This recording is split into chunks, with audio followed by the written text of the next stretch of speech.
When you want to get in shape, you probably exercise more and eat better.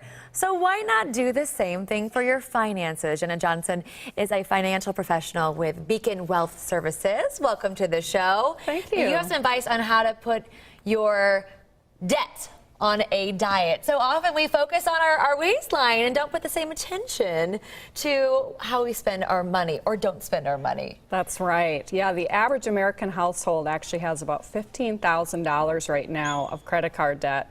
And that's not counting mortgage debt and student loans. And so it's time for us to put our debt on a diet. So how do we do that?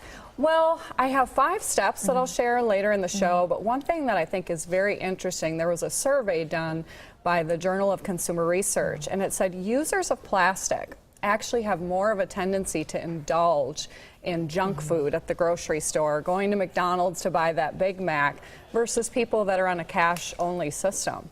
So when you go to McDonald's, use cash. If you go, go to the grocery store, think about it. Because I think when you see the money, it means more, as opposed to swipe, swipe, Absolutely, swipe. Yes. Now, I think credit cards still can have their place, though. They're great for building up credit history, and I have a credit card that has airline perk points every time I use it, and I can go see my family all around the country, and it makes it easier.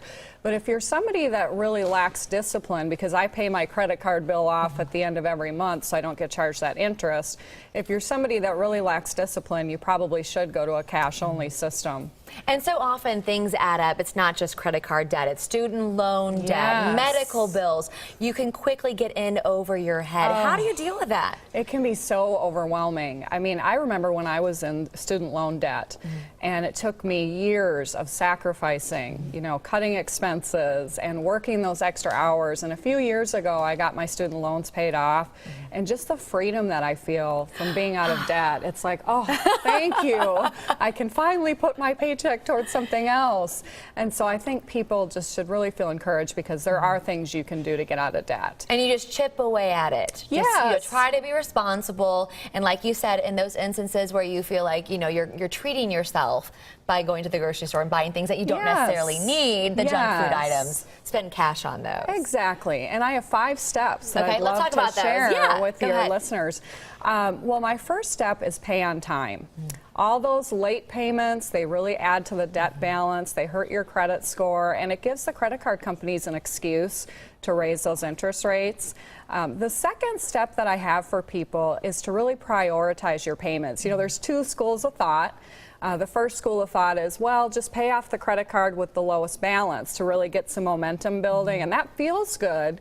But the fastest way to get out of debt is to really pay off that credit card with the highest interest rate. And then, if you have a credit card that's charging you 19% interest and you pay that off, think about all the extra money you can use for that month to save for your family, for their future. Start with that big balance. Yeah. And then work your way down. Yeah, that's the fastest way. If you're somebody that really just is discouraged and you need that extra momentum to get going, then paying the credit card off with the lowest balance is fine.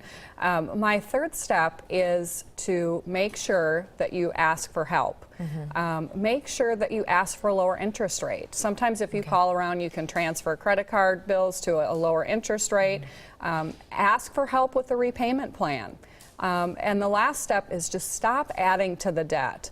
The only way to really stop is to create a budget. And I know people don't like that word. It's like the dirty B word, budget.